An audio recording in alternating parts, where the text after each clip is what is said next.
Welcome back to another episode of the My Latin Life podcast. Since 2014, My Latin Life has been your trusted guide to traveling and living in Latin America. Today, I'm joined by Eddy Quan. Eddy is best known for his Twitter account, where he has 75,000 followers. He's an expert email marketer from Australia who left Australia some 10 years ago to travel the world and is now based in Colombia. Eddy, how's it going, man? Doing good, man. Doing very good. Chilling in the afternoon here. Sorry about that noise before, but we're good to go. No worries, man. So I think you said you're in Bogota at the moment. Yes, yes. I've been here about like a little under 10 years. Hmm. But yeah, originally from Australia. Basically basically a Colombian resident now by default. That's awesome. Did you actually get a Colombian residency? Yes. I got my residency after about like 4 years of being here, 4 or 5 years. That's awesome.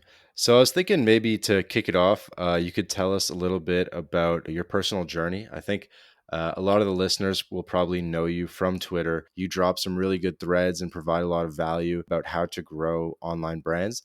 And so, for anyone listening to this episode who's interested in growing their online profile, building like a personality account, building an email list, making money online, stuff like that, we're going to get into all that. But first, I just wanted to hear from Eddy his journey from Australia or from Malaysia to Australia to Colombia and everything in between. Okay, so it's a bit of a long story, but basically, I was born in Malaysia. My mom remarried when I was about 7, and then we moved to a smaller country called Papua New Guinea, which is, if you guys don't know, especially if you're North American, it's a, Papua New Guinea. Papua New Guinea is like a island country in the Pacific north of Australia. It's a tiny little country, but there's a huge mining community there. And so my stepfather was an engineer, and so we moved there. And then my parents sent us to boarding school in Australia. So I moved to Australia when I was 13, and I basically did high school and university in Australia. And seeing as I spent basically most of my developmental years in Australia, I identify as Australian, and my passport's Australian as well. Um, so I went to uni. I got a degree in finance, and then from uni, I basically went straight into the workforce. I always wanted to get into like banking and finance. I just thought it was a really cool sort of profession. And about, I Hmm. would say, 6 months after I graduated and got my first professional job, I realized that working in professional services is very very different from the lifestyle that was sold to me. So like when I was going through uni, I always thought, I'm gonna be wearing a suit, I'm gonna have money, I'm gonna have this awesome corporate job, it's gonna be amazing. And what I realized was that it's kind of like this, very much like high school. There's a hierarchy. There's like the popular group, there's the not so popular group, and you got to play these political games if you want to advance your career. And so basically, 6 months of my career, I was like, man, I just spent 3 years in university getting a degree to get a job that I actually really don't like. And I remember like the first like 12 months after I into my first job, I finally had some money. So me and my friends went traveling in Southeast Asia. We went to Malaysia, and I met this Canadian Hmm. guy who was backpacking through Southeast Asia, and his experiences were just so it just seemed so adventurous and cool to me. That he was traveling around the world teaching English, moving from one country to another, and I'm thinking, man, I've got way more money than this guy. Why am I not doing all this cool stuff?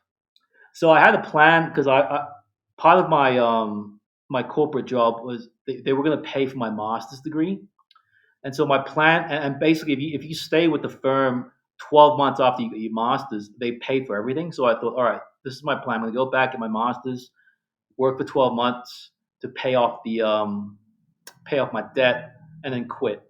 And that's exactly what I did.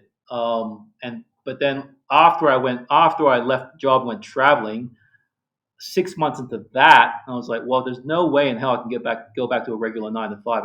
I don't know how, but I'm going to figure out some sort of way to make money. And I made that realization when I was still in Europe. I finished my trip around Europe, went to the United States, and then I came down to Colombia, and then that's where I really started to figure things out in terms of the online business space. Yeah, that's awesome. So, how many languages do you speak now? Dude, just two.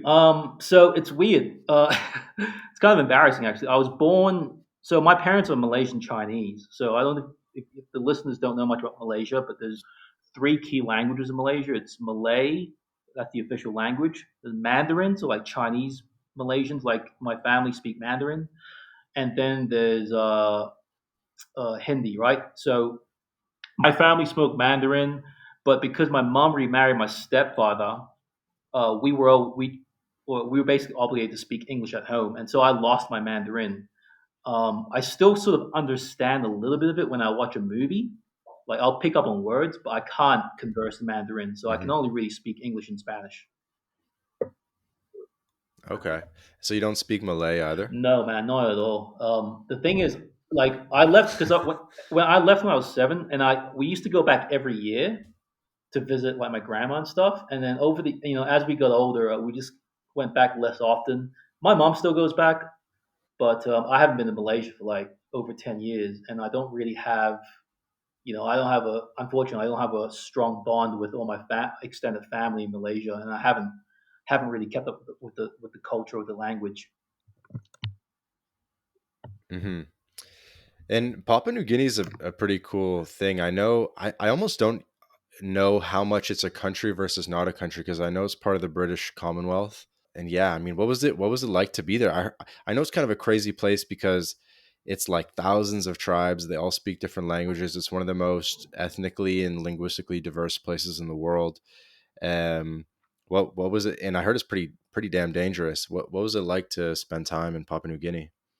Yeah, it's funny you say that, man. Like so just to give you guys some context, I was a kid when I lived there, so I was 7 years old. We lived in a house that was on a massive compound. So like we lived in the capital of New Guinea, which is Port Moresby, and that's the most dangerous city in the entire country. And when I say dangerous, I don't mean like South American dangerous where you can get mugged.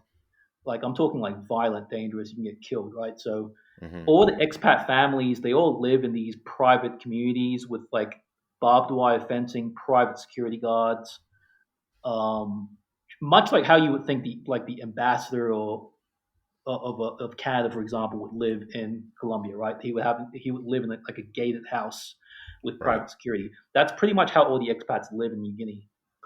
But but like I said, because I was a kid, it just didn't feel dangerous. Like to me, all I did, but in hindsight, I could see how dangerous it was because like it wasn't like in America or Australia where you're running around riding a bike on the street, going out to go, walking to your friend's house by yourself, things like that. You would never do that in New Guinea.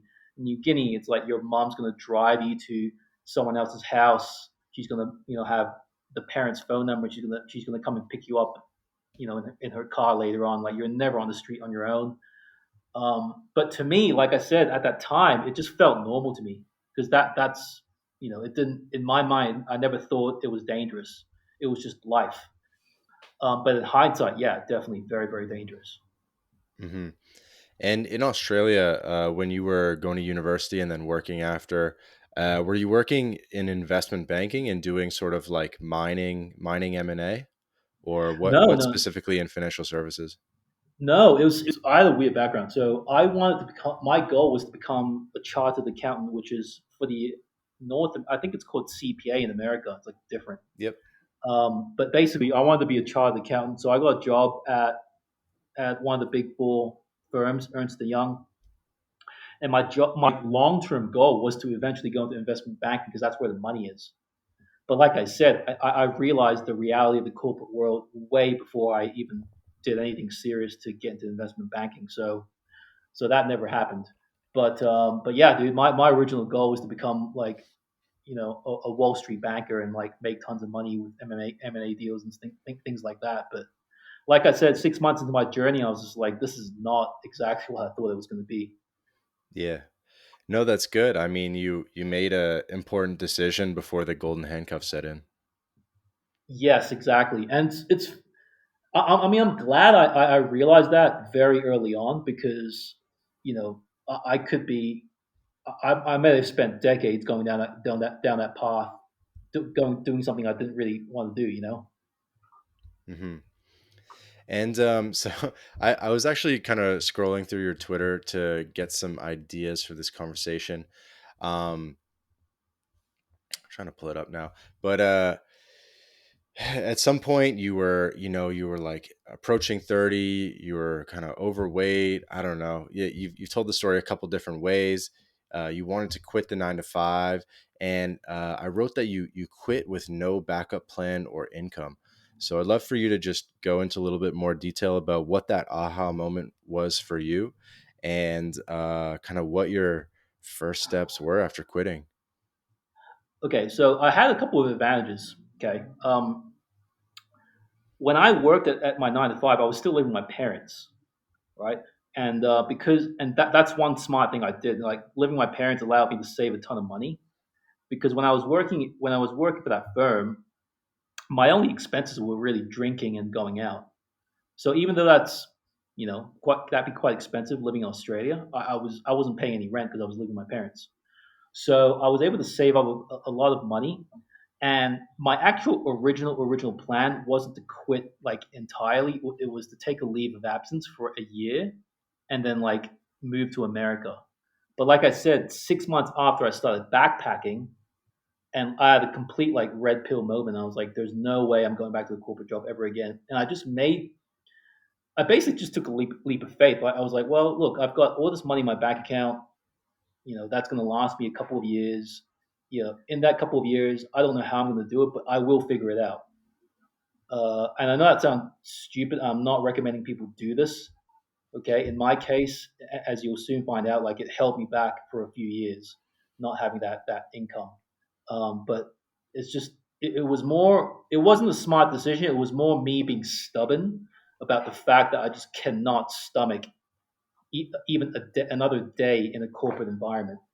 Like I had a friend who was a lawyer who did something similar to me, and he went back, got a job at a firm, and then within a week he quit and went through this serious bout of depression, and and it really messed him up. So I never wanted that to happen to me. Right. But in Australia, there's a pretty big culture of like traveling when you're young. And I kind of Yes. make a joke that Australia would be really easy to conquer because there's no Australians there to like protect the country. They're literally all in Southeast Asia or somewhere else. So did you feel like you were not traveling when other people were, and you were sacrificing and sacrificing, and that's part of what led to the sort of disappointment with white collar work? Yes and no. So, like I said earlier, like I met this Canadian backpacker when I was going through Malaysia, right?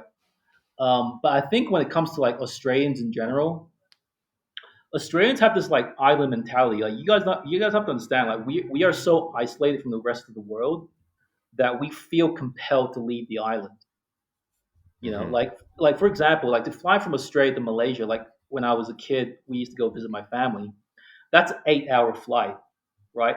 And I speak to Americans and Europeans all the time, and I tell them, 8 hours flying is like no big deal to me, and they're shocked by that because they think for them 8 hours is like an eternity on the plane.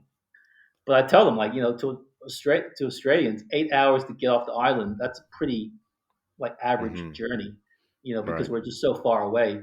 And so I think growing up being so isolated from the rest of the world, people just have a natural desire to explore. And that combined with my background of having grown up in New Guinea and Malaysia, and the fact that at that point in my life, I hadn't lived in a singular country for more than 7 years.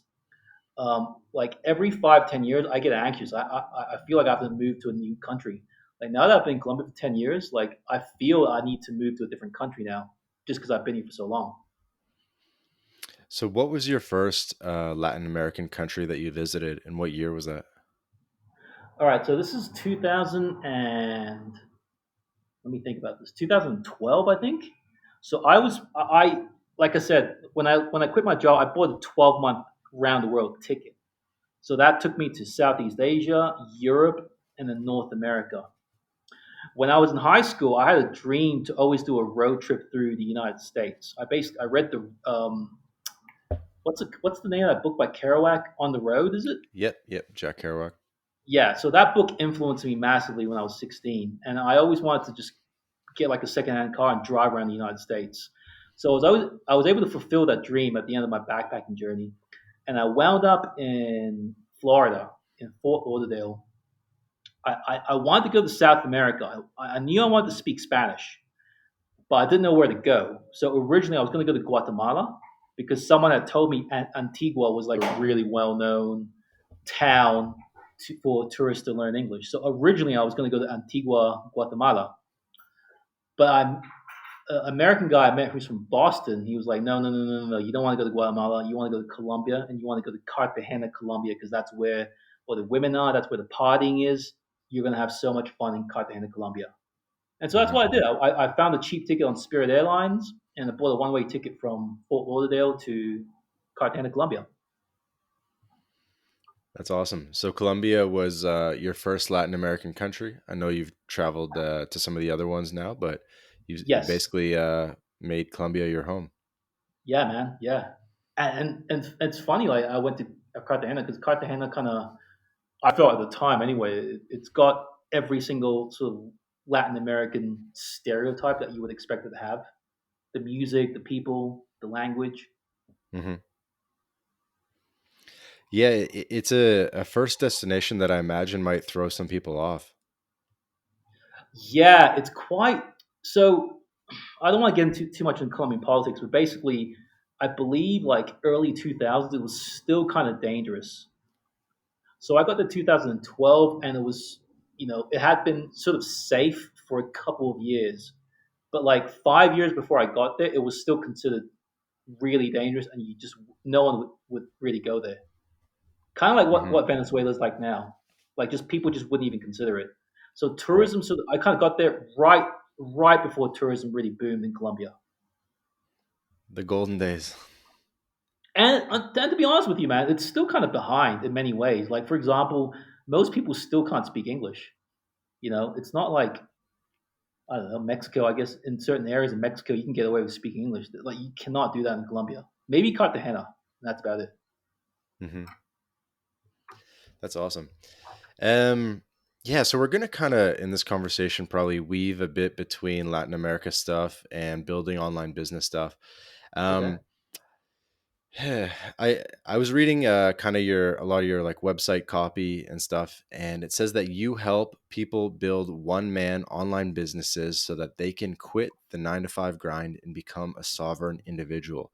What does that mean to you to become a sovereign individual? To me, sovereign individual is basically just maximum personal freedom, right?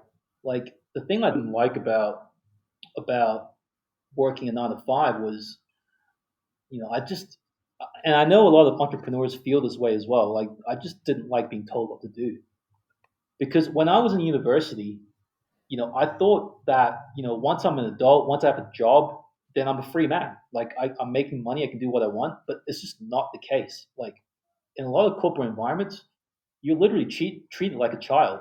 Like there's rules you can play by. There's certain you can't you can't express yourself fully because you got to be mindful of like who's judging you and who you don't want to piss off or who you want to make be friends with. And so to me, being able to have an online business and the power with the power of the internet and social media, you can now as a free man create your own source of income and have the power to control how you live, how you spend your money, what you do, how you choose to dress, how you choose to live your life, and not have to worry about those decisions affecting your income. Hmm. So to me, that's what sovereignty is. It's just how can I maximize my personal freedom without sacrificing my quality of life and my income? Right. And for you, is there like an internationalization element to that too?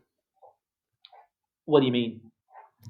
Well, someone could be, like an independent entrepreneur, just with one passport, living in one country, speaking one language, or you could sort of diversify internationally. And I feel like for you, Eddie, as someone with an international background, having grown up in different countries, maybe you have a natural tendency to have a larger worldview. Yeah, definitely. Yeah, I've definitely seen that because I mean I see honestly even with my friends back home, a lot of them. In fact, most of them have never lived outside of their hometown. I'm not even just the country. They literally have not lived outside of their hometown. And that's cool. You know, I've come to notice that definitely my background, having lived in different countries, and having parents from different nationalities, like my stepdad's German, my mom's Chinese Malaysian. Having that international background, yeah, definitely. And we also grew up when we were living in New Guinea. We lived in a community with several expats from like Canada, America, Africa, and so I always grew up with people from diverse cultures, and so I think that always helped my curiosity and wanting to see more of the world and explore more exotic cultures. Hmm. Because you're pretty far from home. You know what I mean? Like it is not easy to get home. I imagine you Yeah. have to do what? You have to like fly up to LA and then across. So there used to be an easier route. I think they've removed it because of COVID, but basically the old route I used to take was Bogota to Santiago, Chile, Hmm. Santiago to Sydney, Australia, and then I would go from Sydney to Brisbane, which is my hometown. So that's like 8 hours from Bogota to Santiago, 14, 15 hours from Santiago to Sydney, and then another hour and a half from Sydney to Brisbane. Like it's basically a day and a half of flying. Yeah, it's pretty serious. Yeah. Yeah, that's awesome. And yeah, so and then I like tell me a little bit more about like the early days in Colombia after you quit your job. Like I imagine maybe the first couple of years you weren't making too much money, but you're having a good time. How old were you Yeah. at that time, by the way? So I was in my mid 20s. Um, I mean, it was exciting, man. It was really, really exciting because I got to Colombia. I couldn't speak a word of Spanish, and no one could speak English. And my only mission was to learn Spanish to the point where I could converse with.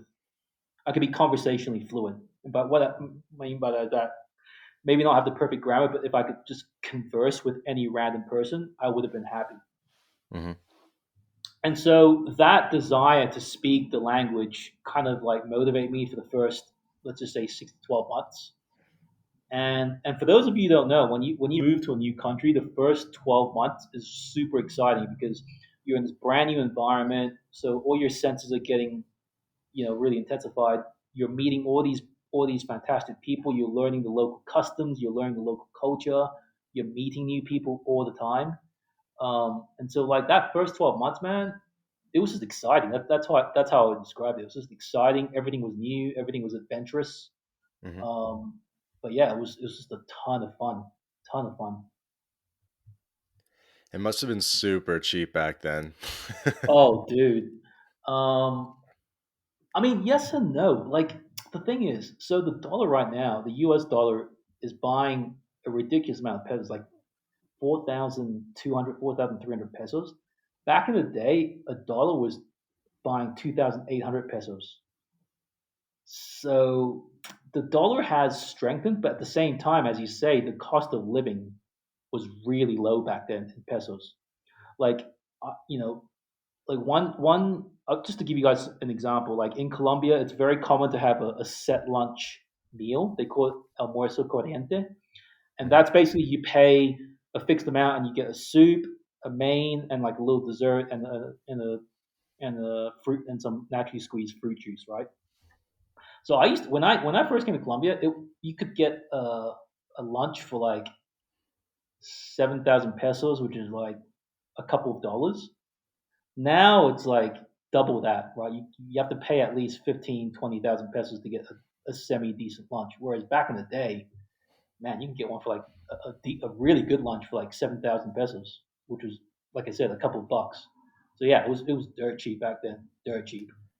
And have you kind of like moved around cities within Colombia, or when did you kind of start basing up in Bogota, or were you more in Medellin at some point? Yeah, I was in so I when I first came here, I moved around a lot. So I was in Santa Marta, then I was in Medellin, then I was in Bogota, then I was in Cali, and I came back to Bogota because I was like running out of money and I had to find a job. I just did what every backpacker does, which is teach English. And at the time, all of the opportunities were in Bogota. And not only that, like all the expat friends I had made, like the ones that I got along with the most, were all in Hmm. Bogota. Hmm. And it was kind of like it was the two common choices was either Bogota or Medellin. The only reason I didn't want to go to Medellin was because, and I know this sounds ridiculous, but I don't like being around with other backpackers because my feeling back then was, I need to learn Spanish. And if I just hang out with other travelers, other expats, other backpackers, I'm not going to learn anything. So I need to like find Colombian friends. And because all the expats were going to Medellin, because it's more popular, I was like, well, I'm going to avoid now. I'll go to Bogota instead. So that was my rationality. Yeah, definitely. And then, so how did you go from English teacher to online business mogul, internet marketing extraordinaire? Dude, I okay, so this is around 2015, 2014, 2015. I've been teaching English for about a year and a half. And English teaching in Colombia, it's not like in Korea where you can actually make an okay amount of money in Korea, from what I understand. And when I say okay amount of money, I mean comparable to what you would get paid in a regular job in like a first world country. In Colombia, you're getting paid like crap. Like it's just crappy pay. Like you know, I remember I used to get paid 25,000 pesos for a 1 90-minute English class, which is for it's like five to $10, right, at most. And so I was doing that. I didn't mind doing it for like a year because I was young and I didn't really care about like living in a nice apartment or anything like that. But after like a year and a half of that, I was like, man, I'm not earning anything. Like I'm barely surviving. I'm even dipping into my savings a little bit. I need to make some serious money. So I went on. I just did like what pretty much everyone else on Twitter does. I went on Google and just typed in how to make money online, and that led me to this skill called copywriting. And I was like, well, what the hell is copywriting? And so I started reading a bunch of books on copywriting, and basically that led me to Tej Dosa. I don't know if you follow Tej on Twitter. He's a copywriter as well. He had a course called Six Figure Promotions. I bought that course, and I bought another course called Copywriting Course, and that led me to discover email marketing. And that was it, dude. Like I started just cold emailing businesses and offering to write emails for them. And after like a few emails, I eventually got a client, and I just slowly built up from there. And then later on, I discovered Twitter. But my first sort of online money was doing client work with email marketing. Very cool. And Yeah, so that sounds like you've been doing it for a long time then. yeah. What year is it? 2022? About 5 years, I guess. But like when I first got on email marketing, I wasn't making like a ton of money. Like I was still making more than English teaching, but it took a while to like really ramp things up because I really didn't know how to price myself, and I didn't know anything about creating offers or anything like that. I just knew that okay, people need me to write emails. I'll just charge them, you know, a small amount of money based on how many emails I write. Like that's how I was doing it. Hmm. So I really didn't learn the full money potential of it until I got into what we now call money Twitter in about 2019. Right, right, and high ticket and all that stuff. Exactly. Oh, I always forgot. I forgot to mention in that window of time, and as I was doing email marketing, I also like did just low paying work on Fiverr, like writing crappy articles for like $10. Yeah, because I was going to ask. So, I mean, you were, investment banking track in Australia, chartered accountant, Ernst and Young, all that stuff, and then you get to Colombia in like 2012, but then you only start really making like internet money in 2017, right? Like, it does that sound right? You like for 5 years you were more just like chilling, having a good time. Dude, yeah, like so the first couple of years I was in Colombia, I didn't do anything. Like I was just living off my savings. And then I taught English like part time, literally to pay the rent. But I was basically spending the entire time like studying Spanish, dating, just having fun, man. Like I really like because I saved up so much money from when I was working at EY, and I was just so stupid. Like I really did not care about money. I was like, well, absolute worst case scenario, I go home, live with my parents, and get a job at McDonald's. Like it's horrible, it's embarrassing, but at least I'm not on the streets. That was my thinking back then. Got it. Got it. Yeah. You had one interesting tweet that said, once you discover people will pay you over $10,000 to write tweets, your perspective on money will change forever. What did you mean by that? So basically, I got on Twitter in 2019. Okay, and my goal on Twitter was like to build a personal brand and then eventually like sell my own products. But Twitter has evolved very quickly in the last couple of years. So about a year and a half of my journey, a guy in Guatemala named J.K. Molina came up and started Hmm. Twitter ghostwriting, right? Which is when you basically you write tweets for other accounts. And I thought it was kind of silly, and J.K. would always like, tell me like you gotta do ghostwriting, you gotta do ghostwriting. There's a lot of money in it, and I thought it was ridiculous. I was like, I'm not writing tweets for other people because it's just kind of boring and, there's probably not much money in it. And that all changed when I got my first big client. He paid me basically a lot of money to like build an account for him from scratch. I won't tell you guys how much it was, but it was basically in like the 4 or 5 figure range. But after I got that client, I was like, man, there's like all these entrepreneurs out there and all these really busy and very successful business people who don't have time to sit on Twitter all day, and they'll happily pay you 5, 10, 15, $20,000 to build an account for them because they literally don't have the time to do it, and they value that personal brand, that online presence. They're starting to see For the sure. value of having that online presence because a lot of these men, they're like kind of like pre-internet people, and so they just don't have the time to figure these things out. But they see the value of it, right? They see the value of having a public brand, and so that's what I do now. I help people like that build their brands.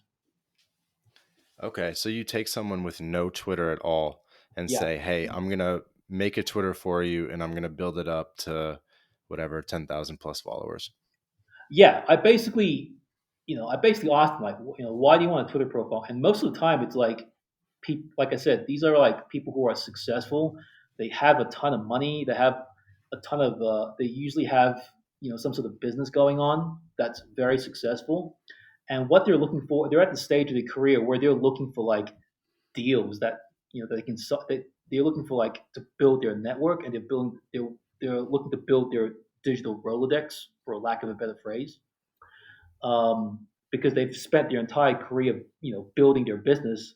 They're not public faces, and so they hear this thing called Twitter, and they see billionaires like Elon Musk tweeting in public and making friends with other entrepreneurs. They want to get in on that action, but they don't have time, and so they're quite happy to pay a ghostwriter, however thousands of dollars they want to pay to build a profile for them, Hmm. so they Yeah, can they can I can essentially definitely meet tell those you people. that I see it. I mean, I get, on one hand, I can see it for any platform. Like if Yeah, you're a big brand or a famous guy and you go, "Hey, Mark Cuban, I'll build your TikTok for you," or whatever it is, he'll be like, yeah, "Sure." Like, "Sure, here's yep, 20 grand, build it up, go for it." yeah, Whatever. Like, I'll build you the Mark Cuban Pinterest, you know what I mean? And it's like yeah, it's like why not? But and yeah. then regarding like the networking, 100% agree. I mean, at this point I'm getting like almost all of my guests on the podcast just straight from Twitter DMs. Like I did a few by email, but Twitter's Yeah. just been way easier and it's been a awesome way to connect with cool people. Yeah, I mean, look, I've been invited on other podcasts before. Like, I don't go on all of them, but like, as soon as you messaged me, I knew straight away. Okay, I've read your blog before. I've seen your tweets. Like, I know who you are, right? And all of that leverage was because you started tweeting a few years ago, right? Hmm. And so that's what happens. Like when you have a public profile, it's like now you're not just like some random John 1 2 3 4 5 randomly DMing someone, right? You're that Latin life blogger guy, or you're that email marketing guy, right? So that's really what it is. It's basically like a digital business card that makes you Hmm. immediately recognizable for what you are and what your achievements are. And so that's what my clients want. Like they're not looking for money; they're looking for contacts, right? They're looking to DM that entrepreneur or that podcast platform, and have that the other person recognize who they are immediately. That's what they want. Yeah. And so, again, for context for people, like you have 75,000 Twitter followers, which is pretty damn big. And you have an email list with 6,000 plus people on the email list. What other platforms do you have, if any? It's really just Twitter and email. I'm right now. I'm like talking to a few guys and trying to thinking about building up my Instagram. But yeah, dude, it's right now. It's just Twitter and email. Like I don't know how these people build multiple platforms. It's so time consuming just to have a Twitter account. I guess they hire people, you know. But yeah, right now it's just mainly my Twitter and my email list. Yeah, you're definitely a good example of someone that's not spreading themselves too thin, and you're focusing on your strengths. Yeah, exactly. That's how I tell people. Like for me, I've always been decent with words, and even before I started writing tweets, I was always reading content on Twitter, and even before social media, I was a huge consumer of blogs. Like I read your blog. I used to read Jake's blog, Jake Nomad. I'm sure you've had him on your podcast before. Um, Jake Bolden. Nomada. Yeah. Yeah, Jake I Nomada. haven't had him on the pod, but we talk like every day on WhatsApp. I'm gonna Oh, get dude, him you gotta on. get him I'm gonna on. get him on. But yeah, I used to read a lot of blogs, and so whenever people tell me they want to build social media, I always tell them like lean into your strengths. I'm not very good on video, but if I was good on video, I would be doing YouTube and TikTok, not Twitter. But I like words, so that's why I chose Twitter. Hmm. Yeah, it's funny you say that. With Jake Nomada, I've had so many guests say that he was really influential in people's kind of like thinking around Latin America and as an inspiration to travel. Who were some of your other? Well, give us maybe an anecdote about Jake if you have one, and then who are your other inspirations early on? So Jake, I started reading Jake's blog when I like a couple years after I moved to Bogota. So he used to have really good recommendations on like restaurants and like nightclubs and stuff like that, which you could sort by city, similar to your blog, right? And so I used to read both your blogs for like just instead of reading Lonely Planet, I would just read Jake Nomada or My Latin Life. But the real inspiration, like As you should. Anyone yes, listening, we we exactly. we're way closer on the ground to this stuff, and you'll find information that you can't find anywhere else. Trust me. Exactly. So, but the real OG inspiration, man, was I don't know if you remember it, but Bold and Determined, like that was the OG self improvement blog for men back in the day.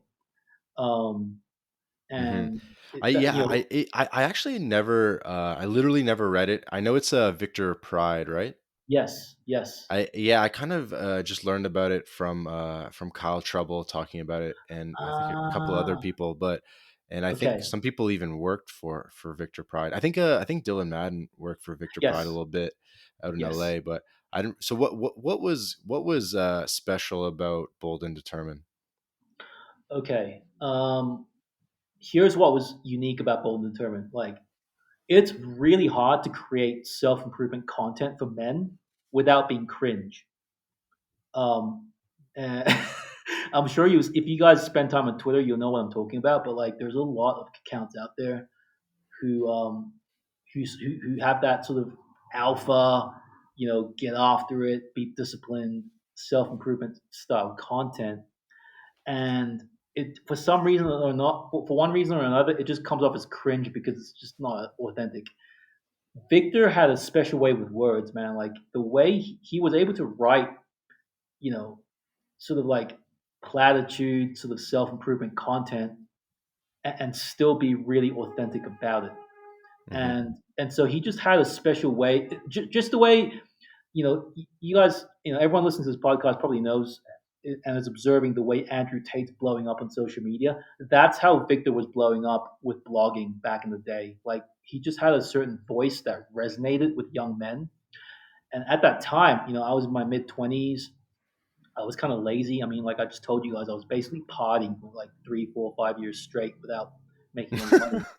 Um, like that's how undisciplined I was. And so when I read Victor's content and he's telling me to like work out, he's telling me to wake up early, he's telling me to make money online, like that really resonated with me. And so I think part of it was his writing, but part of it was just discovering his philosophy and his words at that particular moment in my life. Yeah, that makes sense. Are the writings still out there? Is that stuff you can still find, or has it been removed? No. So what happened was he gave like a, I don't know, like a 30-day warning, and he was going to delete his blog because he basically discovered Jesus and went down the Christianity route and decided to delete all of his content. Are you serious? And Him too? yeah, dude, yeah, just like Roosh, but before Roosh, Hmm. I think. Um, like he went full religious. And anyway, he put up a compilation of his best blog posts in PDF format, which he used to sell for like $10 or whatever, but he put up for free. So I downloaded all of that, and then like a week after I downloaded all of that, he deleted everything. So there's still internet archives of like certain blog posts out there, but you can't get all of it. Interesting. And so it was very like self-improvement oriented. It was, I mean, the stuff that's kind of normal in money Twitter these days, like basic self improvement bro stuff, like lifting weights, making money, um, you know, not being socially retarded with girls. Like, but his stuff was mainly just general self improvement, lifting weights, and making money. That was the three pillars of his content. And he just, man, I still go back and read some of his archives because he just had a way with words that, I've yet to see since he left the game. Really, though, that's a big claim. So it I know. was. Actually, no, wait. You know what? That's unfair. I have to give a shout out to Danger and Play, which was Mike Cernovich's blog. Um, I was literally just gonna ask you that. I was gonna say yeah, like because I know they're related, Bold and yeah, Determined and Cernovich. I don't yeah, really know about Cernovich back in the day. I know he's sort of like changed over the years. I kind of had no idea who he was until a couple months ago, and I was trying to like look at his current stuff and be like, who like how is this guy so big? And I couldn't really get it. So what was it yeah. like back in the day? Oh man. So Bow and Determined blew up first, and that was like very hardcore self improvement. And then Danger and Play sort of like crept up alongside it. Um, and what was different about Danger and Play was that the tonality was very different. It was more philosophical, and also Cernovich, he talks a lot about introversion, and me being a introvert as well. His writing really resonated with me in a way that Victor's didn't. So Victor was very much about like, you've got to be hardcore. You've got to be super disciplined. You got to wake up at 5 a.m. You got to work out every day. You got to just go hard at life. Whereas Cernovich was just a bit more mellow, like his tonality. He would just sort of tell stories about what he was doing and how he was improving his life, and then explain to you how you can do the same. So it was a lot less intense, but he wrote a lot of content that helped people like me, introverts, overcome like this fear of being social. So that's what I really like about Danger and Play. But they both sort of came up around the same time, between say 2013 and 2015, 2016 was when they started to sort of like disappear. Hmm. Okay. And Yeah. was a lot of the writing like cancelable, or was it or was it pretty like normal? I would think, man, I would think a lot of it's cancelable now, just because of how ridiculous the modern the state of Western culture now, if you can even call it a culture. Um, I would say, yeah, there's probably like a couple of articles that, if you posted that stuff on Twitter, you'd probably get canceled. Yeah.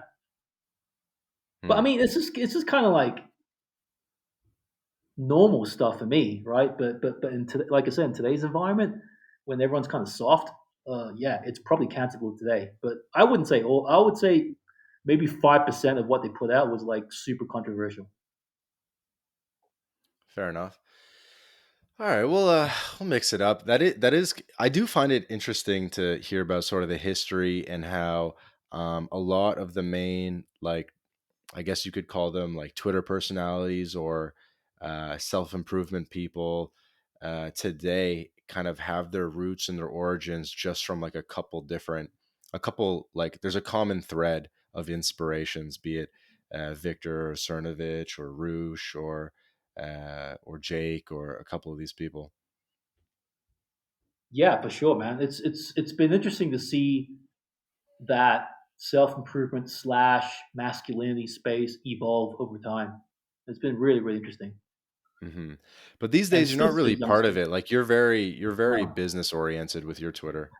Yeah, and I do that intentionally. Like when you probably don't remember this, Vance, but like when I first started, like I went under the handle War and Weakness just because I thought that was like kind of like my philosophy to my. It was kind of like a affirmation I used to say to myself because, like I said, I was just so lazy and undisciplined. So I would say I have to go to my war with my weaknesses. So I came up with that handle, and a lot of my early content was just very like stupid sort of self improvement platitudes that I was repeating to myself.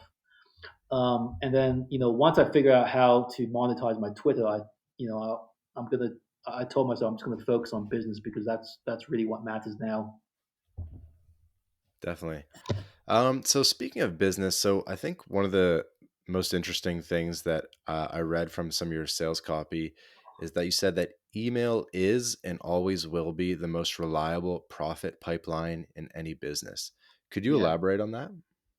Yeah. So the first thing is, if you look at the history, if you look at businesses in general, online businesses specifically, you'll find that like most of their revenue comes from email, because when you build an email, and yeah, that's one thing. So it's got the highest conversion rate, I believe, compared to social media still, even though it's been around for forever.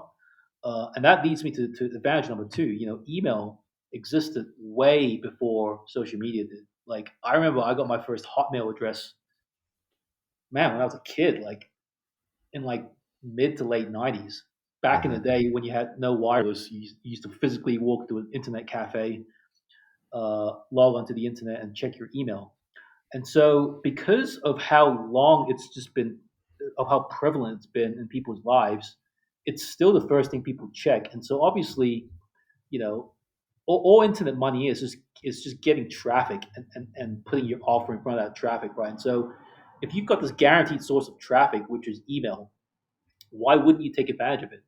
And then the third advantage is that it's unlike social media, and especially with Twitter, when you've seen people lose their accounts over the silliest things, right? People getting canceled and so forth.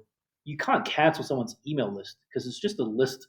It's a list of email addresses that you can back up at any time. And so, if for some reason, if ConvertKit decides to boot me, I still have my list back up, which I can take to another email service provider.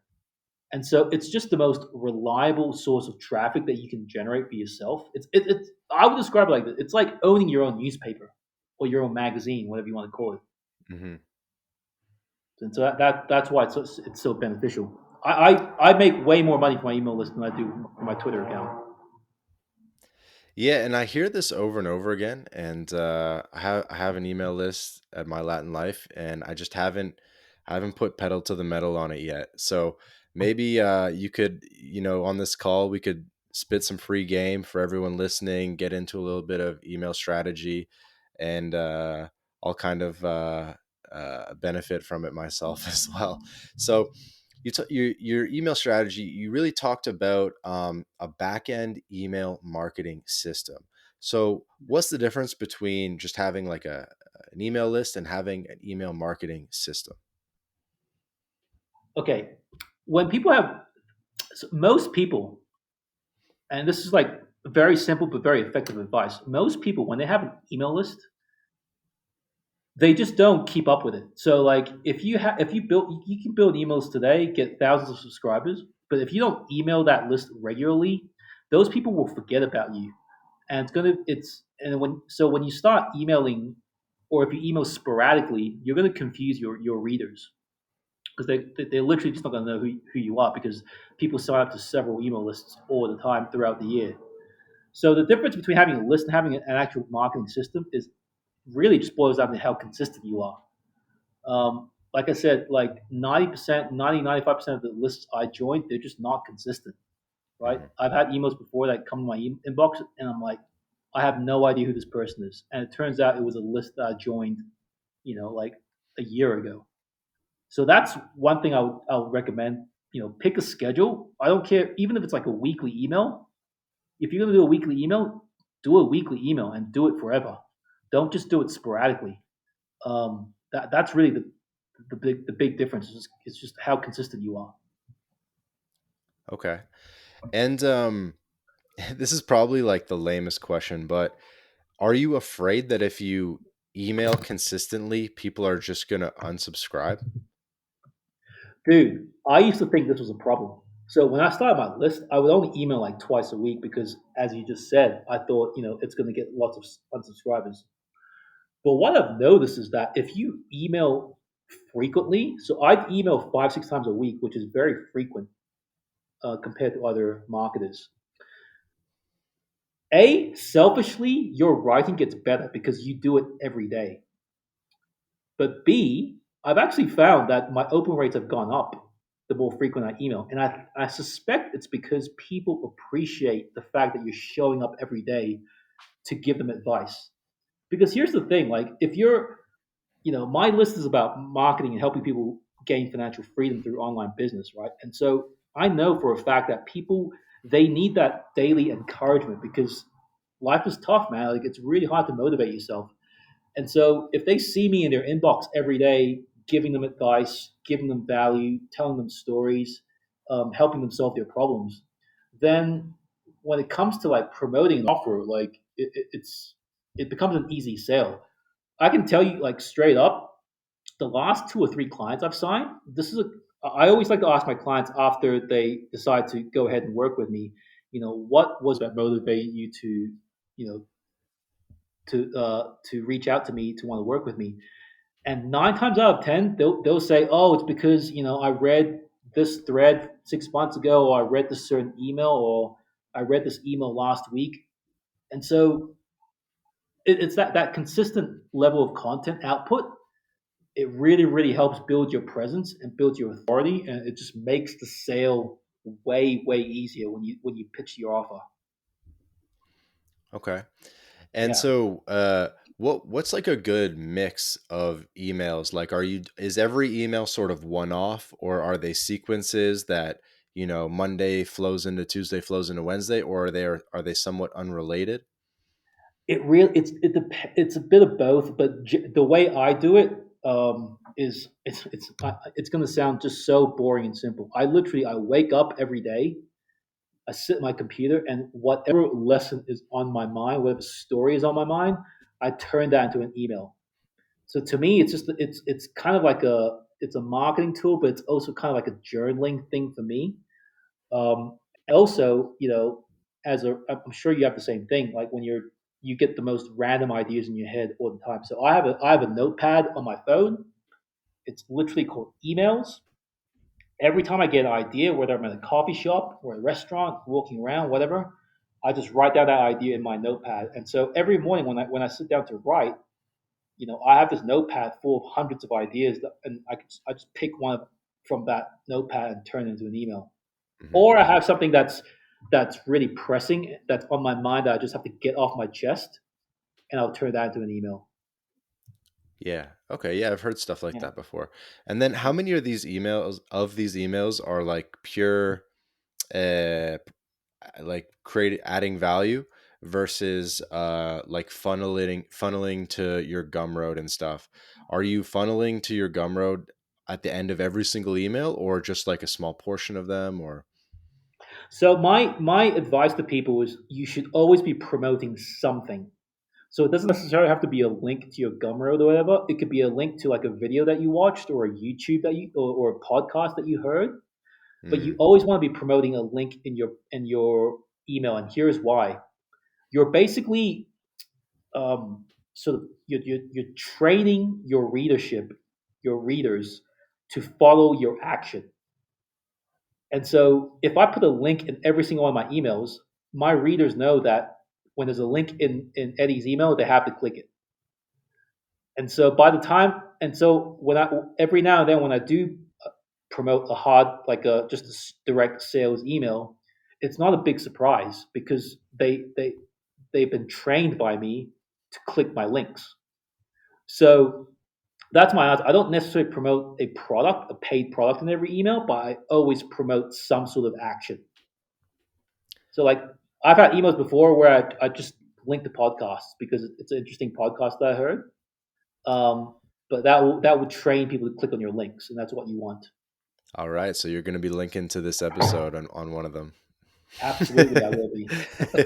Absolutely. Okay. So if I had to boil it down, it's basically just like story link. Next day, Yes. story link, Yeah. story Yeah. links. Yeah. And that's the most, and honestly, selfishly, that's the most fun part of email marketing for me. I like telling stories. I like writing. And so it's just not, it's like writing my daily email. It's like the most fulfilling part of my business every morning. How long should an email be? Anywhere from 500 to 1,000 words is good enough. It Ooh, probably that's takes pretty me long. about, you think so? Like 1,000 words is that takes like over an hour to write, no? It does, yeah. I would say my average word count's like 700 words, and that takes me about 45 minutes to write. So yeah, you're right. Probably over an hour to write 1,000 words, but man, I actually struggle to write short form. I'm comfortable writing longer form. So I actually find writing long emails way easier than writing, a viral tweet, for example. Yeah, makes sense. Um, and then so if you using like in what sorry, what niches do you work with the most? I feel like you work with some personal trainers. Like, do you work with Oliver Anwar? I don't work with Oliver. We're friends. I help him out every now and then, but I don't work with him directly. Okay. Do, I've written emails for fitness coaches before, but right now my client base it's like health and marketing and startups too. I'm going to be doing a startup account soon. oh, cool. And then so for a health thing, how would you do that day to day? Does it um are you do you try to talk about like different themes within health, or you keep the themes similar? You mean if I'm writing for like tweets for like a health account? Yeah, like let's just say, and how do you like make the stories different enough day to day that that they I don't know, that they have an impact? Yeah, it's kind of tricky. So, okay, health content. Let's just be honest. Like a lot of it just crossovers, right? For Right. It's me, just like eat clean, go to yeah. sleep. I mean, how many times how many different ways can you say eat protein, right? But people need to be reminded to eat proteins, and so if I have a tweet that's about eating protein, like I'll repurpose that tweet several times over. Obviously, there is some nuance to this. There is some subtlety in terms of trying to capture the tonality of the client. So, like, if I have a client that's like that speaks a bit more of a hardcore tone, I'll probably incorporate some swearing in his tweets because that's just how he is in person. But sometimes the people are a bit more, let's just say, PG in their content, and so they don't want any swearing. So, like, I'll give you an example. Last week, I wrote a tweet for a client, and I dropped an f bomb. Right? he deleted it immediately, and he messaged me on WhatsApp, and he was like, "Oh, can you just don't curse anymore in my tweets?" And I was like, "Oh, sorry about that," because he curses a lot on our calls, and so I wanted to capture that authenticity, but he didn't want that, so whatever. It just Makes yeah. sense. I think as a ghostwriter, over time, as you speak more and you get to know your clients more and more, um, you'll eventually like if you're a good writer, you'll eventually learn how to capture the tone of your voice.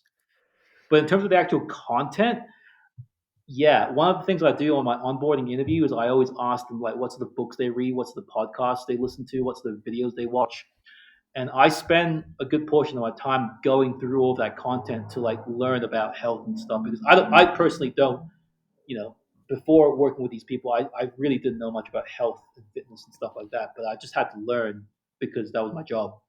Hmm.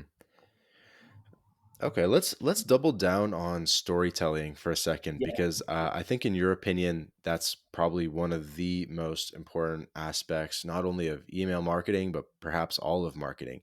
What does yeah. it take to be a good storyteller, and what are the key elements of a good story? Holy crap, that's a complicated question. Um, it's a hard question to answer because I learned storytelling so indirectly just by consuming a ton of stories in my childhood. All right, a good story for me, the most important factor is that it has to have relatable characters. So, because the way we learn through story is we learn it um, by putting ourselves in the shoes of the characters in the story, right? And what a story really tries to teach is like how do you make good decisions, right? What would happen if you were put in this situation? So I would say a element of good storyteller is they create compelling characters. When I say compelling, I don't necessarily mean characters that are necessarily likable because there are compelling characters who are villains as well, right? But ideally, you want your character to be someone that's compelling, someone that's relatable, and people that and characters that capture the types of personalities that you encounter in day to day in real life.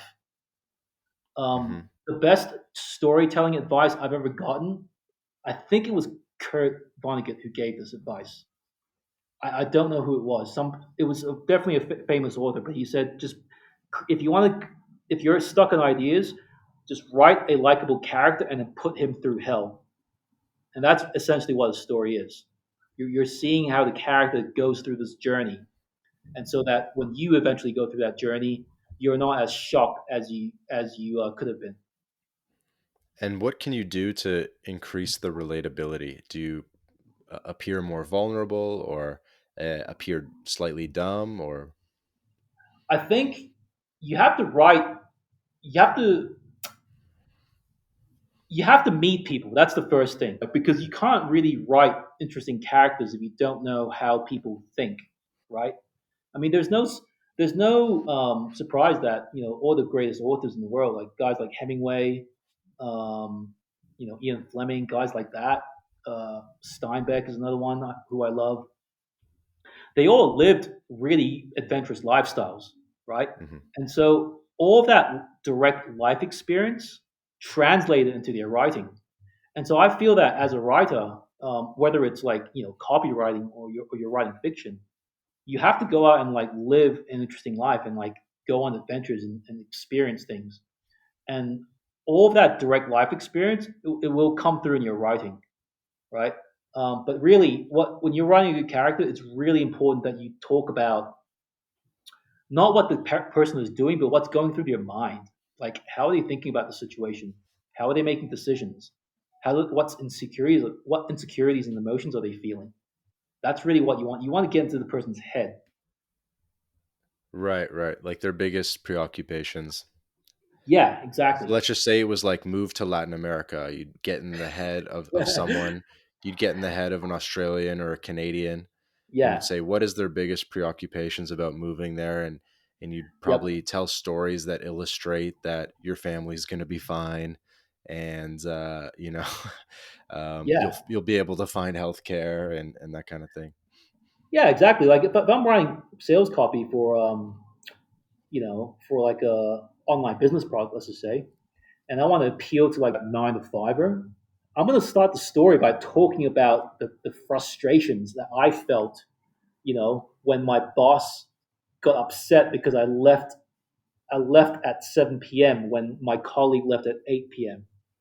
You know, I'm going to talk about the frustration that I felt when I worked 60-hour weeks and I didn't get a single pay rise. The only thing I got was like a freaking Ernst and Young umbrella as a thank you for my 20 hours of billable hours that I billed every single week, and the hundreds of thousands of dollars that I made extra for the firm.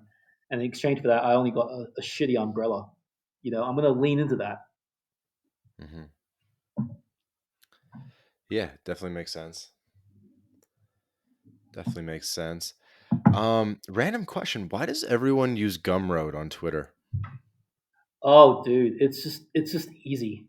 It's just easy because it comes with a you can if you have an ebook on your if you have like a PDF for example on your Google Drive, you could probably slap together a very simple sales page on Gumroad, upload it with a payment processor attached, and have a link that you can send to your email list or to your Twitter following and make sales immediately. So it's just basically easy. I know the sales pages are ugly, but and I've tested this. Like I've built prettier, better looking sales pages with like card, but for some reason or another, it just converts better on Gumroad. Like people are used to Gumroad links on Twitter. I don't know why. Yeah, because what about like ClickFunnels, where it's like much more customized, and you can't Yeah, even really tell, you can't tell what the back end SaaS is. yeah. I don't know, man. Like I don't really have much experience with ClickFunnels, so I can only speak from Right, experience. right. But I just mean like a any sort of sales page where it's just like buy, and you don't really know that you're on Gumroad necessarily. Oh, I see what you mean. Like where like the SaaS's branding is not obvious. Exactly. It's like Uh, white label.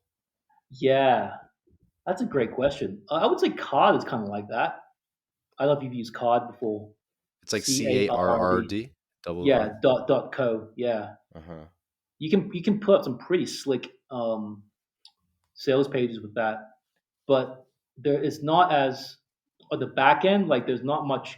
It's very hard to customize them, but their templates are really nice. And if you want to have like a slick looking sales page, and you don't want to spend hundreds of hours working on it, like Card's a really good option. And it's dirt cheap. Okay. Yeah, if you don't mind, let's take a second and just talk about Gumroad because you use it, and then talk about sort of funnels in general and how Sure. people can kind of like do conversion and funnels and stuff like that. So, Gumroad is basically the only place where you're selling services publicly, from what I understand. Maybe you get people on calls and sell them like the email marketing services, but it's all, other than that, it's all Gumroad, right? You mean in terms of products? Yeah, Gumroad. Yeah. Yeah. But So, they also have membership sort of platforms. I don't have a membership community, but I know a lot of people who do. mhm. And I was looking kind of through your funnel, and I couldn't see if I wanted to like actually hire you to do stuff. It's is the only way to actually get to hire you, and if I want to give you like 5K a month, is the only way to do that to book the call with you on Gumroad and like buy the PDF with the call package. No, no, no, no, no. So unfortunately, yeah, my funnel's not very smooth right now. A lot of the clients I've gotten, especially with ghostwriting, in fact, all of them have come through recommendation. So I've been very lucky in that. I haven't actually set up a funnel for my ghostwriting services, and it's the same with email. Like, the email clients I have right now, I got them through cold email, like just literally me emailing them, months ago and pitching my offer, and through Hmm. Twitter DMs as well. So I don't have like a beautiful inbound funnel setup. Um, the the sales pages you're talking about, these are like, you know, this is basically just me like using Gumroad as a payment provider because PayPal is so crap. And so when I invoice clients, instead of like sending them like a PayPal invoice, I just send them a Gumroad link. Right. So yeah, so you just do all your payment processing through there and not like through Yeah, Stripe. yeah, exactly. Because Stripe has really high fees as well. Have you ever thought about syndicating to like Amazon Kindle as well? I have not. You mean for like ebooks? Yeah. I haven't, man. I haven't. Like Because I've thought about like it's not exclusive. So you could put something on Amazon and Gumroad, and Amazon takes like a much bigger cut, but it's also, one of the world's largest search engines. I have thought, dude. I've thought about like creating like short, let's just say lead magnets, maybe charging Hmm. for like maybe charging like 99 cents, and then plugging my email list at the back of the ebook. I've had that idea for several months. I just never got around to doing it. I never tested it. Yeah, interesting. I saw one other thing that was cool about how you did the Gumroad is you have like your headline course for like 49 bucks, and then for like 59 bucks you get like four bonuses. And so you've kind of like Yeah, anchored the value of the core product as being 49, or maybe it was 59 bucks. So you've like yeah, anchored the value there.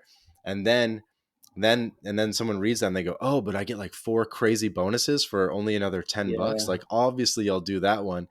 But you've already yeah, kind of like anchored the value to 50 bucks, which I thought it was kind of like a cool psychological thing. yeah. And then you can even like upsell them with like a control with a consulting call. So that I do that a lot with my products, like my email course. Hmm. So you get the base product, which is just the guide, and then you get the second tier is like you get the guide plus all these bonuses and every single new bonus that I create for the course in the future. And Hmm. then the third tier is you get all of that plus a 1 hour consulting call. And do you And I find and that I people bite on the call? Yeah, they do. And the good thing is I don't sell as many of them, obviously, but every time someone buys a higher the one with the consulting call, it's a much higher caliber client customer. Right. Like the ghostwriting client I'm about to start with, like in a couple of weeks, um, he bought the consulting call and he spent the entire consulting call complaining to me about his existing ghostwriter, and it turned out to be it just ended up being a sales call, and like the only solution was just like, hey, do you want me to write for you? And he said yeah, and that was it.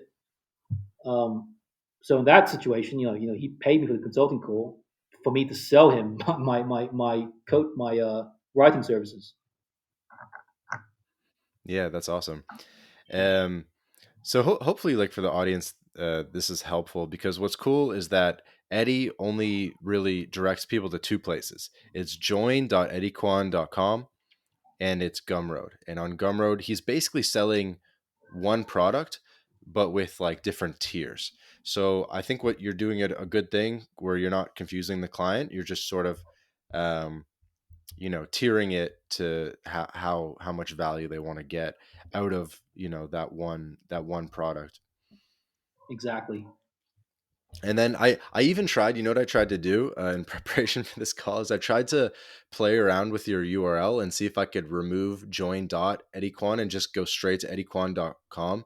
And it didn't even really work. So your whole website is just like a landing page for the email list. Yeah, I bought that domain just for the email list, just so I can have like that clean link. Because like what happens is when you have when you use Aweber or ConvertKit or whatever, and you create a landing page on your platform, they give you this really ugly link with like characters and numbers and letters. Right. Like it's like 500 characters long. It's ugly. Right. Or you could just drop $10 on the domain name, right? Hmm. And set up a redirect. And then now you have a clean link, join dot whatever dot com. Yeah, I thought that was smart. And yeah, for anyone listening, your name is spelled EDDYQUAN, Eddie Quan. Yes, So sir. everyone can go to eddyquan.com. Join dot dot com. Join.eddyquan.com. Right. For sure. For sure. Um, yeah, I feel like I've poked you enough on the funnel stuff. I don't want to make you give it away too much, but I'm trying to figure out how I'm gonna do it myself. Probably be setting up Gumroad in the very near future. Yeah, hey man, my DMs are always open to you. Whenever you need help with that sort of stuff, hit me up. I love talking about this stuff. Yeah, that's awesome. Let's top it off with like one or two last like fun things about Bogota. I mean, what is your like kind of routine look like in Bogota? Man, I have a super freaking boring routine. I wish I had a sexier one, but basically, I wake up. I'm an early riser, so I wake up around 6. I go for I live near like a really beautiful park, so I go for a walk. That's the first thing to get sunlight in my eyes. Come back, make coffee, and then basically from 7 a.m. to midday, I'm doing client work. So I write my daily email first. Then I write all of the content for my client. So that's usually just threads and tweets. Hmm. And then midday, I usually go to the gym. Well, I do calisthenic stuff. So I go to the park and work out. The park's like 5 minutes from my house. So I go there, come back, have lunch. And then in the afternoon, I basically, I'm either like listening to podcasts, reading books, because I can't really focus in the afternoon. Hmm. Combined with doing admin work. So like admin work is like, you know, all the boring shit that you don't want to do, right? Like responding to emails, responding to messages, fixing, if the website's down, you got to fix that, like things like that. I do that in the afternoon. And then, have dinner at night. And then, sometimes I'll go out, have a drink with some friends or whatever. Um, and then I read and I go to bed. And that's literally my life right now. Unless I'm traveling, like I do like to travel every few weeks, every month. I like to take short trips around Colombia. Hmm. But yeah, that's 80%, 90% of my days. That's what it looks like. No, that's awesome, man. Because you own your own time. Yeah, I mean, the funny thing is, I probably do. No, I probably no, that's not true. I definitely work less than what I than when I was at EY, but I still wake up just as early, but the difference is I wake up because I want to wake up. Like, I would say that's the biggest benefit of like not having a job. I used to remember every time I heard the alarm clock when I was working, like I used to just dread it. Like I would hit the snooze button like 5 times, drag myself out of bed, and then spend the entire commute to work thinking about all the crap I had to do that I didn't want to do. I don't have that feeling anymore. Like I really enjoy what I do. There's like very little stress in my profession, and that's how I like it. That's awesome. What was I gonna ask? Um, you must be getting close to Colombian citizenship, eh? Like in terms of like years of presence and stuff. Dude, I think I can technically apply for it now if I wanted to.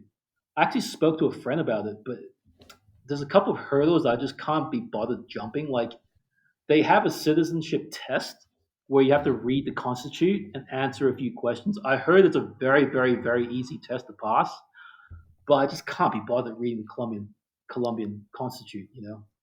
I But bet yeah, it's online, or you could like get it through a lawyer, and they have like a copy of it, like the test. yeah. I mean, that's how I would do it. I would probably just drop a couple of $100 on the immigration lawyer and have him tell me what to do. For Um, sure. but yeah, it's from what I understand, it's super simple. For those who are interested, by the way, Colombia did just make a bunch of changes. They're releasing a digital nomad visa. So if you guys are interested, definitely check that out. Have you ever had someone from Australia or your previous life, Malaysia, etc., come visit you in Colombia? I caught up. Oh, you know what? I caught up with a friend. It's kind of a long story, but basically, the guy who I went to school with. Oh, this is an interesting story actually because it's relatable. So when I was working in my office job back in Australia, I had a friend from high school, right? And he was one of those guys who just disappeared after high school. No one heard from him.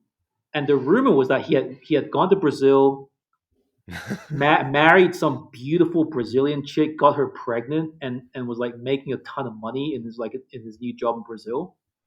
And it seems so outlandish that everyone, including me, thought it was kind of like bullshit because in school he was kind of like he just wasn't like a high performer apart from sports. So I caught up with him in Bogota.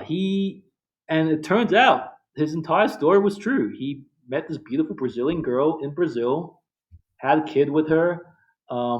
He got a job like at some uh, I don't even know what he does, man. I think it's like a manufacturing company. He's like some regional sales manager for this massive manufacturing company, killing it. Um, so it turns out his Latin American story was actually true. So I caught up with him, and I caught up with one of my brother's friends who came from Australia and came out to visit South America, and we caught up in Bogota. And I feel there's one other person, I just can't remember who it was. But yeah, I've had a couple of friends visit. That's pretty cool. He was Yeah. living his Latin life. Dude, it's so funny. I spoke to him recently, and like we weren't really friends in school, but like it's funny how we're the only two guys from our class in school who live in Latin America, and he's like the most like based woke guy that I know of that entire class. And we were just laughing about how like leaving Australia, like would we have been quote unquote normies had we stayed in Australia? And I said, yeah, I think so. So living my Latin life has definitely given us new perspective that we wouldn't have gotten otherwise. That's awesome. Yeah, Um, One question, why is it that everyone that goes to Latin America becomes like a radicalized, like traditional person that just values like tradition and religion?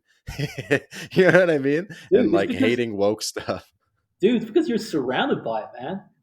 Um, you're just surrounded by it. And what I like about Latinos is that they're really direct in their opinion. Oh well, let's give you an example of the woke stuff. So for example, for those who don't speak Spanish, like in the Spanish language, like for example, it's very common. Like if you have a black friend, you would just call them black. You call them negro or negra. Like it's pretty common. And my ex girlfriend used to call her mom chubby, like gordita. Hmm. And so I think the nature of the language and like being so direct with each other in their communication, they just have no, they just don't, they literally don't comprehend the wokeness of like pronouns and stuff like that. They just literally wouldn't comprehend it. And I think Latinos, and I don't mean to offend Latinos, but they're a lot more primitive. They're a lot more in touch with their primitive side, Hmm. and that really comes through in the culture. And so when you live here, you just can't help but be absorbed by that energy. And also on the traditional front, I mean, people here are very traditional. They spend time with their parents. Colombia people, everyone's Catholic, and so when you're surrounded by these people, like you just can't help but see the benefits to it. I agree. I Yeah, agree. yeah, Okay, one last question, a little selfish one. that's Twitter it. threads. I'm really underutilizing Twitter threads, but you've actually written that they're like the nuclear best thing ever. Do you want to Yeah, expand on the benefit of Twitter threads real quick? yeah, man. So this is especially important if you're looking to either grow your following or make money. Twitter Threads is where you should be putting all of your focus on. So Threads in general, compared to tweets, get a lot lower engagement, but they have, but you'll get higher quality engagement. So, for example, if you have a coaching offer, you're a fitness coach. Instead of like just writing platitude tweets about drinking water and eating steak, you can create a compelling piece of content, a compelling thread that tells people how to burn fat, how to gain muscle, how to look better, all the stuff that your clients want. And what that's going to do for you, it's going to show people because threads they take time to write. It's kind of like a mini blog post, right? If you just write just a few quality threads, that will demonstrate to people that you are an authority in this area, and that's going to help you build that brand that we were talking about. And Hmm. also, if you're looking to get followers, man, just tell interesting stories about yourself and what you've accomplished. That's literally all you do. When I take a ghostwriting client, like I tell them, I can't work magic. Like if you don't have any compelling stories or any interesting achievements, like I just won't work with you because it's going to be a disaster for me and a disaster for you because I've got nothing to work with.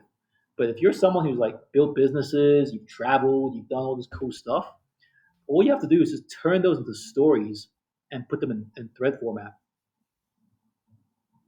Yeah. And I find it's easier to have kind of like the last tweet in the thread be the call to action, the join my email list, etc. Yeah, yeah. And here's another thing that's interesting. Like I've written probably thousands of tweets, Like you said, I've got 75,000 followers. Most of those followers have come from a few threads that I wrote. I would have to go back and pick out which threads they were, but like you'll find, Twitter growth. It's not really linear; it's more exponential, and the spikes in your growth and engagement, I guarantee you, will come from threads. Yeah, I tend to agree. Yeah. So yeah, man. I mean, and so for someone like you should definitely lean into it because you've been writing for years. You've probably got a ton of content on your blog that you could turn to thread format. 100%. Yeah, I got to work on that. Yeah, you're giving me homework, man. I think, and hopefully, all the listeners out there too have definitely gleaned a couple pieces of advice. So, we definitely all thank you for your time here today. No worries, man. It's been an absolute pleasure. I didn't expect to talk so much about business, so but that was cool that we did that. I was expecting us to talk about just Latin American living and Latin culture and things like that. So it was a nice, pleasant surprise. Yeah, like I said, we tried to weave the two together a little bit, but I mean, you're just so good at what you do from the email stuff and marketing stuff. So, I definitely enjoy learning from experts. I appreciate that, man. Thanks for having me. Thanks for joining another episode of the My Latin Life podcast with Eddy Quan. Eddy, thanks so much for coming on, man. Really appreciate it. No, this is a good chat, man. Thanks very much. Yeah, man. Wishing you all the best in Colombia, and I definitely want to see a Colombian passport in your hands in the near future. I'm gonna make it happen.